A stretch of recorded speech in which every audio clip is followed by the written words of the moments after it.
ওমর রাদিয়াল্লাহু তাআলা আনহু পৃথিবীর বুকে অর্ধ জাহানের শাসনকর্তা হইয়া ওমর রাদিয়াল্লাহু তাআলা আনহু ঘরের ভিতরে বসিয়া চিন্তা ভাবনা করতেছে এই বাংলাদেশটা, এই বাংলাদেশের মতন সৌদি আরবটা কেমনে চলান যায়। এই সময় একজন যুবক ওমরের সাইডে আসিয়া কয়, ওমর, ও ওমর, তোমার সামনে আমার একটা বিচার আছে। ওমর রাদিয়াল্লাহু তাআলা আনহু পিছন দিকে তাকায় দেখে ও যুবকের চুলগুলি খাড়া খাড়া। আপনাদের এলাকায় আছে?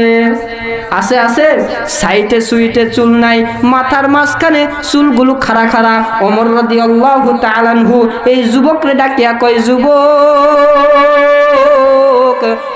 যুবক, কি হয়েছে, কি হয়েছে? আমার সামনে তুমি কিসের বিচারটা নেওয়ার জন্য আসছো? এবার ওমর রাদিয়াল্লাহু তাআলা আনহু ডাক দে বলেন, এই যুবক ডাক দে বলে, ওমর, আমি বিচার চাই আমার